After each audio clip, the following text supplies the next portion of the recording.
कल के प्रसंग में आप सभी धर्म प्रेमी बंधुओं ने भगवान की परम मंगलमयी परम पावनी कथा का श्रवण लाभ किया।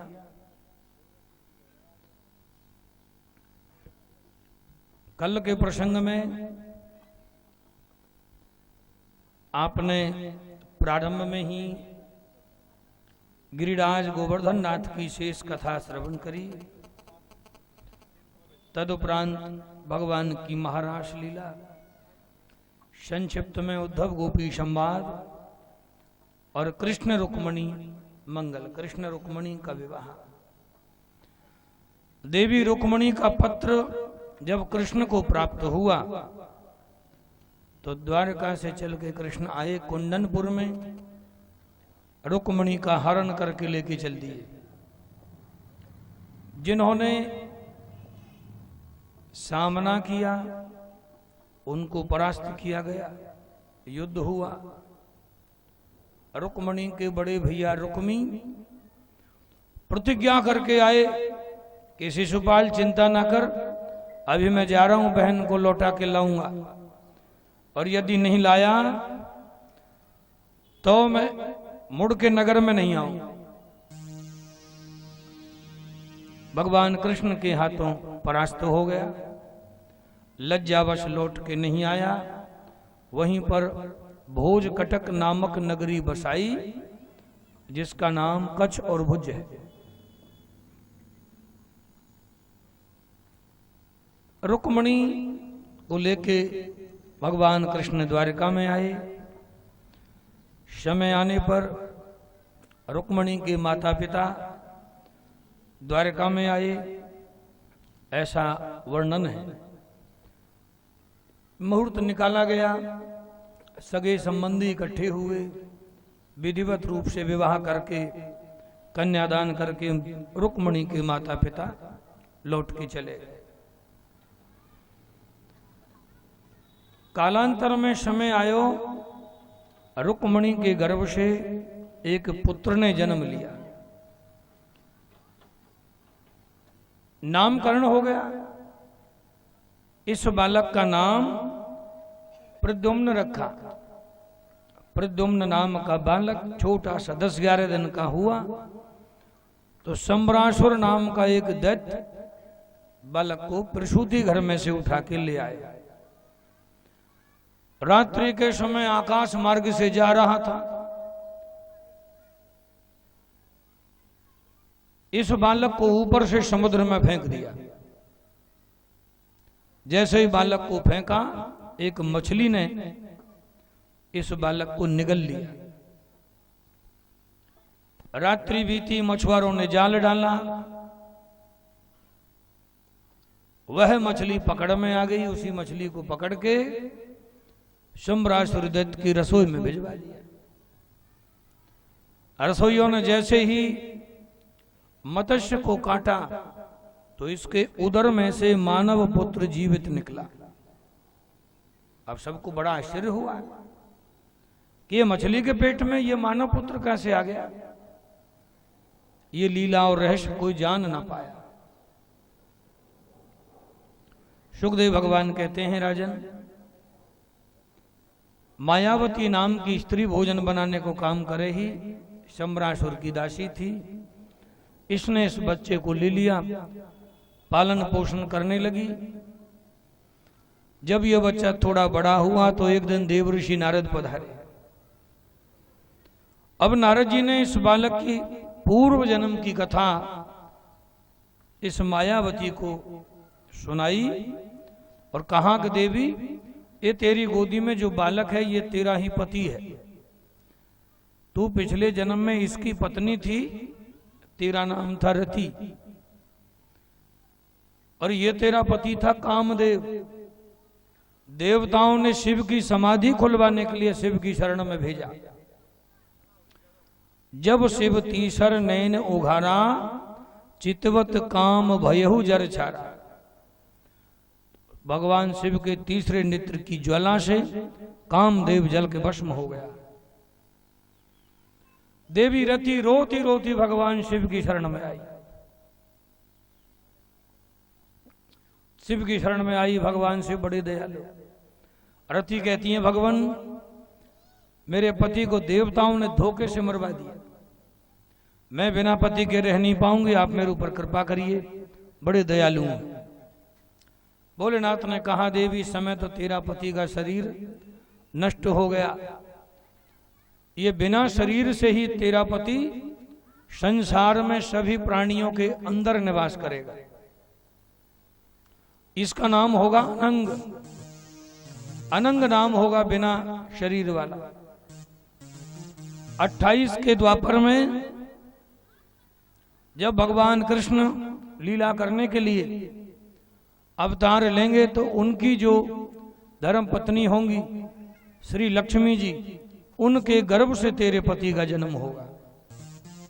भोलेनाथ ने ये आशीर्वाद दिया। अब वही देवी रति शंबरासुर की दासी मायावती बनी, वही लक्ष्मी जी रुक्मणी बनी, उसके गर्भ से यहां कामदेव ने जन्म लिया। शंबरासुर को वरदान था कि लक्ष्मी के गर्भ से कृष्ण का जो पुत्र होगा वही मेरा काल होगा, इसलिए शंबरासुर इसको उठा के ले आए। देव ऋषि नारद ने यह घटना इनको सुनाई। सुखदेव भगवान कहते हैं जैसे ही मायावती ने यह समाचार श्रवण किया, अब ये इस बालक को पालन पोषण करने लगी, लेकिन इसके अंतःकरण के भाव बदल गए। अब तक मातृत्व भाव था, लेकिन जैसे पता लगी कि ये मेरा ही पति है तो इसके भाव धीरे धीरे बदल गए। इसने मां विद्या सिखाई, ये बालक बड़ा हुआ, शंबरासुर के संग युद्ध हुआ, शंबरासुर को मार के और मायावती को लेकर द्वारिका में पहुंचे। सुखदेव भगवान कह रहे हैं राजन, जब तक श्री कृष्ण द्वारकाधीश के 16,107 विवाह और हो गए, ऐसा वर्णन।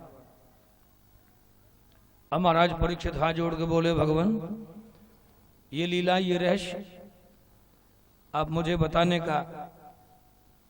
बताने की कृपा करें, इतने विवाहों का भला क्या रहस्य है?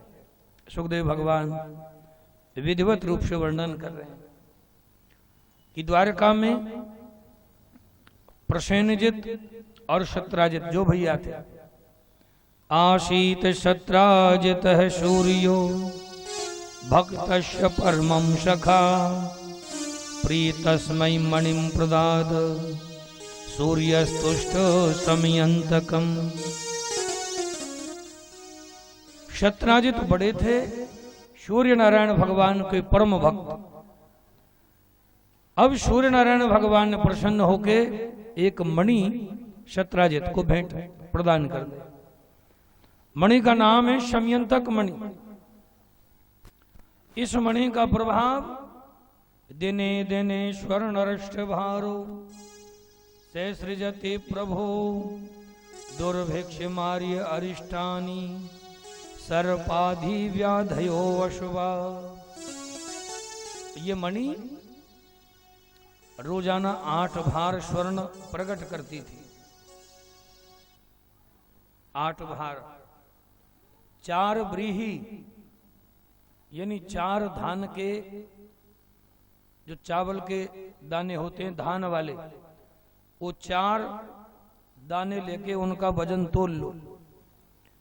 4 व्रीहि 4 धान की 1 गुंजा होती है, 5 गुंजा का 1 पण, 8 पण का 1 धरण, 8 धरण का 1 कर्ष, 4 कर्ष की 1 तुला और 4 कर्ष का 1 पल, 100 पल की तुला, 20 तुला का 1 भार। ये भार का वर्णन श्रीमद् भागवत जी के महापुराण में लिखा है। भागवत महापुराण के अंदर ये वर्णन लिखा है। शत्राजित के यहाँ सोना बहुत था अब परिवार में सत्राजित, प्रसेनजित, सत्राजित की धर्म पत्नी, साथ में एक बेटी थी सत्यभामा। एक दिन सत्राजित मणि को गले में धारण करके कृष्ण की सभा में, सुधर्मा सभा में चले आए। अब सभासदों ने दौड़ के आए, कहा महाराज लगता है साक्षात सूर्य नारायण भगवान आपका दर्शनों के लिए पधारे। अब ये तो चमक रहे थे मणि के प्रभाव से। जैसे ही दरबार में प्रवेश किया, सत्राजित हंसते हुए बोले, भैया इसका नाम सत्राजित है। भगवान कृष्ण ने परिचय करवाया। कहा कि इसके पास सूर्य भगवान की दी हुई ये मणि है, ये मणि के प्रभाव से चमक रहा है, और ये मणि 8 भार सोना रोज प्रदान करती है। दुर्भिक्ष, अकाल, महामारी, मृत्यु का भय, चोर का भय, ये जल्दी से इस मणि के प्रभाव से उस स्थान पर नहीं होते थे जहां पर ये मणि होती थी। अब सभासदों ने कहा, महाराज ऐसी मणि तो हमारे द्वारका के खजाने में होनी चाहिए। तो कन्हैया ने सत्राजित से कह दिया, भैया अगर आपको बुरा ना लगे तो ये मणि महाराज उग्रसेन के यहाँ खजाने में आप जमा करा दीजिए। इससे जो धन संपदा प्राप्त होगी उसका समाज के लिए, देश के लिए, राष्ट्र के लिए हित करेंगे, यानी समाज कल्याण के खर्च में उसको लगाएंगे। परंतु सत्राजित ने कृष्ण की जुबान की लाज तक न रखी, अपनी निजी संपदा मान करके अपनी मणि को लेके आ गए। 2-4 दिन बीते, इसी का छोटा भैया, नाम है प्रसेनजित। आज प्रसेनजित सुबह स्नान ध्यान करके, मणि की पूजा पाठ करके, सोने की चैन में गले में मणि को धारण करके घोड़े पर बैठ के जंगल में घूमने के लिए चला गया। तमेकदा मणिम कंठे प्रतिमुंच महाप्रभम प्रसेन हय्यम आरोह्यम मृगयाम विचरन बने। घोड़े पर बैठ के जंगल में प्रवेश किया ही था, अचानक शेर ने हमला कर दिया। जब तक प्रसेन संभल पाता, शेर ने दबोच लिया और दबोच के शेर ने मार दिया। ये मणि गले में लटक रही थी, शेर ने घोड़े को भी मार दिया, प्रसेन को भी मार दिया, मणि शेर ने छिना लिया। अब गले में मणि लटका के शेर जा रहे थे, 1-2 किलोमीटर ही चले तो क्या देख रहे हैं, सामने से ऋक्षराज जामवंत जी आ रहे थे। जामवंत जी ने देखा शेर के मुख में कोई वस्तु लटक रही है चमकने वाली। जामवंत जी ने शेर को पकड़ लिया और जामवंत जी ने पकड़ के शेर को मार दिया। मणि जामवंत जी ने ले ली। जामवंत जी मणि को लेके चले आए। पर्वत के भीतर अंडरग्राउंड गुफा थी जामवंत जी। जामवंत की बेटी थी जामवती। अब जामवती को ये मणि पकड़ा दे। पुत्री ने समझा कि पिताजी अमुक खेलवे को सामान लाए। तब ये जामवती रोज खिलौना समझ के मणि को खेलती। सुखदेव भगवान कहते हैं 2 दिन हो गए, 4 दिन हो गए, सत्राजित को भैया प्रसेन शिकार खेल के घर न लौटा। सत्राजित ने विचार कियो कि लगता है द्वारकाधीश कृष्ण को मणि को पतो चल गई और कन्हैया ने मेरे भैया को मरवा डाला और मणि को कहीं छुपा दिया। अब ये खबर अपनी पत्नी को सुनाई। पत्नी ने और किसी से कहा और किसी ने और किसी से कहा। अब तो 1-2 दिन में यह चर्चा पूरी द्वारका में फैल गई। मानो सत्राजित ने द्वारकाधीश कृष्ण के ऊपर कलंक लगा दिया चोरी का। अब कानों कान बात जब कृष्ण के कानों में आई तब श्याम सुंदर ने सोचा भाई मणि तो हमें अब तो पता नहीं मणि कहाँ है, मणि तो तभी देखी थी, परंतु जब कलंक लग गया तो हमको खोज करनी चाहिए। मणि की खोज करने के लिए कृष्ण अपने 10-5 साथी भरोसेमंद लेकर के निकले। जंगल में प्रवेश किया ही था तो क्या देख रहे हैं, प्रसेनजित मरा पड़ा है, सामने घोड़ा भी मरा पड़ा है और मणि दोनों में से किसी के पास नहीं। कन्हैया ने ध्यान से देखा, इनको मारने वाला कौन? शेर के पांव का निशान नजर आए। अब शेर के पद चिन्ह खोजते खोजते आगे बढ़े तो क्या देख रहे हैं, 1-8 किलोमीटर चले थे, वह रास्ते में शेर भी मरा पड़ा है। अब वो मणि शेर के पास में भी नहीं, आखिर शेर को मारा किसने? अचानक रीछ के पांव नजर आए। अब शेर के ऊपर कोई घायल निशान नहीं है। जामवंत जी ने तो शेर का गला घोट के मारा। अब कन्हैया ने जैसे रीछ के पांव देखे तो पहचान गए। अब पद चिन्ह खोजते खोजते जामवंत जी की गुफा तक आ गए।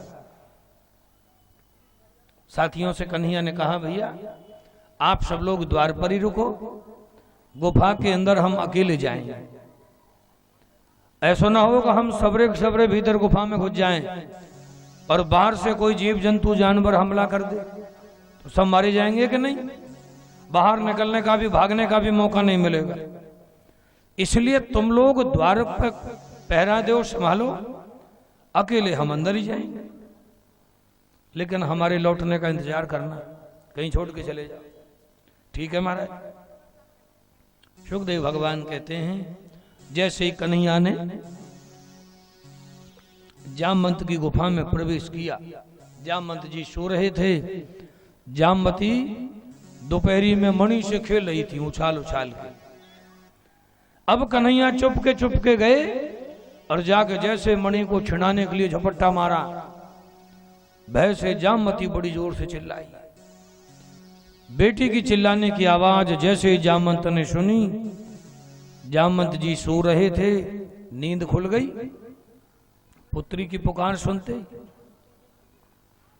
गदा उठाई और सीधे सीधे भगवान कृष्ण के साथ युद्ध प्रारंभ कर दिया। पहले अस्त्र शस्त्रों के द्वारा युद्ध हुआ। जब जामवंत जी के अस्त्र शस्त्र निष्फल हो गए, तब जामवंत जी ने बाहु युद्ध किया। 24 घंटे युद्ध हो रहा है जामवंत जी की गुफा के अंदर। 12 दिन हो गए लगातार लड़ते लड़ते। जो दरवाजे पे खड़े थे साथी, अब भूख भी लग रही और प्यास भी लग रही, घर से तो कुछ सामान लेके नहीं आए। इन्होंने सोचा भाई ऐसे भूखे प्यासे कैसे काम चलेगा। अब भीतर से ना कोई आवाज आ रही, अब ना कोई खबर आ रही। इनके मन में शंका हो गई, लगता है हमारे द्वारकाधीश कृष्ण को किसी ने मार दिया। अब न जाने गुफा के अंदर क्या बला है। अब इनकी हिम्मत ना हुई भीतर घुस के पता लगाने की। इन्होंने सोचा जब हमारे कृष्ण को ही पता ठिकाना नहीं है तो भला हमारा भीतर घुसना ठीक नहीं, वो हमें छोड़ेगा नहीं। इन्होंने मन में विचार किया, भाई इसकी सूचना महाराज वसुदेव जी को दी जाए। गुफा का द्वार छोड़ करके सब साथी अरे द्वारिका में आ गए। अब ये घटना वसुदेव जी महाराज को सुनाई। महाराज कृष्ण गुफा में घुसते तो देखा हमने, लेकिन भूखे प्यासे हम लोगों को 12 दिन हो गए, आप कोई शब्द भी सुनाई नहीं दे रहा। वसुदेव जी को यह घटना सुनते ही चिंता हुई। चिंता के निवारण के लिए ब्राह्मणों की शरण में आ गए। महाराज लगता है मेरा पुत्र कृष्ण बड़ी भारी संकट में फंस गए, जीवित भी है कि नहीं कोई भरोसा नहीं। महाराज कोई उपाय बताइए। ब्राह्मणों ने मां भगवती दुर्गा जगदम्बा आदि शक्ति भवानी की कथा श्रवण करने के लिए और मां भगवती की पूजा करने के लिए ब्राह्मणों ने कहा कि देखो वही महामाया आपके सामने कंस के हाथ से उड़ी थी छूट करके, आपने उस देवी का दर्शन किया है, उसी की शरणागति हो जाएगी, उसी का ध्यान करो, उसी की कथा सुनो। वसुदेव जी ने नारद आदि ऋषियों का ध्यान किया है। देवी भागवत महापुराण की कथा द्वारका में प्रारंभ हो गई। देवी भागवत महापुराण में भी 18,000 श्लोक हैं, 12 स्कंद हैं और 312 अध्याय हैं। यह देवी महापुराण। देवी भागवत महापुराण में कई संवाद हैं। यह कथा नवह पारायण विधि से 9 दिन की विधि से होती है। इस कथा का शुभारंभ महात्मा कथा ये जामवती और संयंतक मणि और कृष्ण की कथा से ही देवी भागवत की शुभारंभ होता है। वसुदेव जी महाराज देवी भागवत कथा सुन रहे थे, अनुष्ठान में लगे थे, पूजा अर्चना सब हो रही थी। उधर जामवंत जी का और कृष्ण का युद्ध 27 दिन तक चला। 27वें दिन जब जामवंत जी कृष्ण की पछाड़ से गिर पड़े तो जामवंत जी से उठा ना गया, उठने में नस नस दुखने लगी। जामवंत जी को होश आया कि इतने दिन तक लड़ने वाला इस ब्रह्मांड में, इस विश्व में भगवान के सिवाय और कोई नहीं हो सकता। लगता है ये तो मेरे श्री राम है। जामवंत ने हाथ जोड़ के भगवान के सामने जामवंत जी खड़े हो गए। बोले भगवान, मैं पहचान गया आपको, परंतु इस रूप में आपको जान नहीं पाया।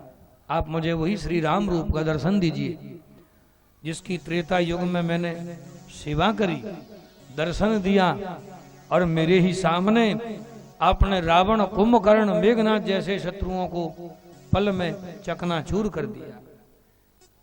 जैसे ही जामवंत ने प्रार्थना करी तो भगवान श्याम राम बन के धनुष बाण लेके प्रकट हो गए। जामवंत जी तो राम रूप के ही भक्त थे, इसलिए तो पहचान ना सके। जामवंत जी हाथ जोड़ के पूछ रहे हैं, भगवान बड़ी कृपा करी, आप मेरी गुफा में कैसे पधारे? सुखदेव भगवान कहते हैं, जब जामवंत जी ने ये पूछा, भगवान कहते हैं, जामवंत ये मणि जो आपकी पुत्री के पास है इसका नाम है संयंतक मणि। ये मणि सत्राजित की है और सत्राजित ने इस मणि की चोरी का झूठा कलंक हमारे सिर पे लगा दिया। इस मणि की खोज करते करते हम आपकी गुफा तक पहुंच गए। हमको यह मणि चाहिए, तभी हमारा कलंक मिटेगा। जामवंत विचार करते हैं, भगवान मणि आपको चाहिए, मणि मिल जाएगी, लेकिन आप मेरी गुफा में आ ही गए, मणि आपको चाहिए ही, तो भगवान मैं भी आपकी शरण में ही हूं, आप मेरी एक प्रार्थना स्वीकार कर लो। भगवान ने कहा, कहो भाई क्या इच्छा आपकी शेष है? जामवंत हाथ जोड़ के बोले, भगवान मेरी एक पुत्री है जामवती, इसके विवाह की बड़ी चिंता हो रही है। अब पिता को पुत्री के विवाह की चिंता स्वाभाविक होती है, तो भगवान यदि आप इसे स्वीकार करें तो मेरी बेटी भी आपकी और ये मणि भी आपकी, तो मेरा जो जीवन बचा है मैं निश्चिंत होकर भजन करूं। मणि लेने तो द्वारकाधीश कृष्ण आए ही थे। जैसे ही जामवंत ने प्रार्थना करी, भगवान ने स्वीकृति दे दी। जामवंत जी ने अपनी बेटी के हाथ में मणि रखी और अपनी बेटी का हाथ भगवान के हाथ में समर्पण कर दिया, पकड़ा दिया। जामवती जी ने कृष्ण के गले में जयमाला डाली, गुफा के अंदर विवाह हो गया। ये दूसरा विवाह था। जामवती सहित मणि को लेकर गुफा से जैसे ही बाहर निकले तो क्या देखा, द्वार पे जो साथी हमारे खड़े थे एक भी नहीं, न जाने कहां चले। अब इन्होंने सोचा यदि द्वारका चले गए होंगे और पिताजी को ये सूचना दी होगी तो पिताजी को बड़ी चिंता हो रही होगी, इसलिए मोको जल्दी जल्दी चलना चाहिए।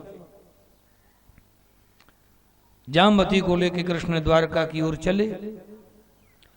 द्वारका में देवी भागवत महापुराण कथा संपन्न हो गई। संत ब्राह्मण भोजन प्रसाद पा रहे थे।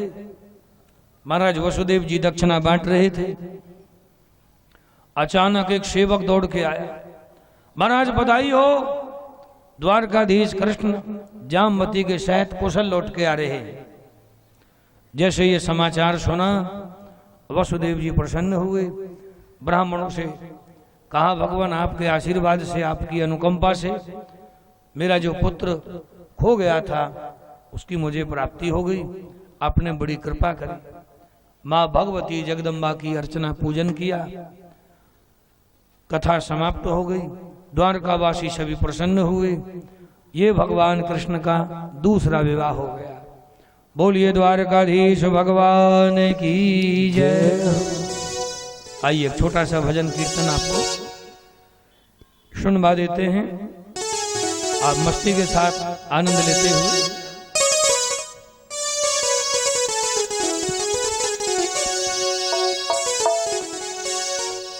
हर तेरी मीठी हो, तेरी मीठी लागे छाछ गुजरिया, तनक पे बाय देरी, तेरी मीठी लागे छाछ गुजरिया, पिवाय देरी, तेरी मीठी लागे छाछ गुजरिया, तनक पे बाय देरी, तेरी मीठी लागे छाछ गुजरिया, याद थोड़ी सी, तेरी मीठी लागे छाछ गुजरिया, प्याज थोड़ी सी, ओ प्याज थोड़ी सी गुजरिया, तनक पिवाय देरी, ओ प्याज थोड़ी सी गुजरिया, तनक पिवाय देरी, ओ तेरी मीठी तेरी मीठी तेरी मीठी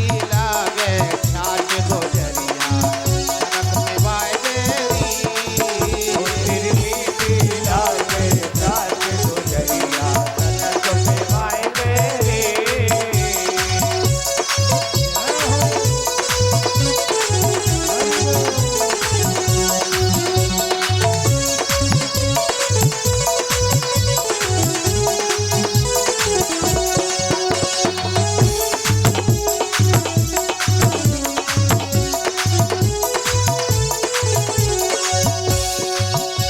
हाँ बहुत बिनाते प्यासो डोलूं तेरी छाछ को, बहुत बिनाते प्यासो डोलूं तेरी छाछ को, बहुत बिनाते प्यासो डोलूं तेरी छाछ को, बहुत बिनाते प्यासो डोलूं तेरी छाछ को, ओ ऐसो आनंद आवे गोरी जैसे महाराज को, ऐसो आनंद आवे गोरी जैसे महाराज को, एक चुल्लू एक चुल्लू एक चुल्लू में कहाँ बिगड़े, तनक पिवाय देरी, ओ तेरी मीठी लागे छाछ गुजरिया, तनक पिवाय देरी।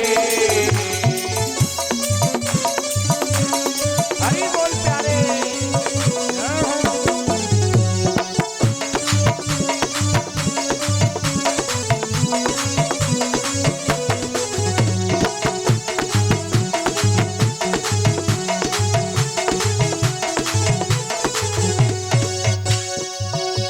हाँ जोड़ू हाथ पड़ू तेरे पैया क्यों तरसावेरी, जोड़ू हाथ पड़ू तेरे पैया क्यों तरसावेरी,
रस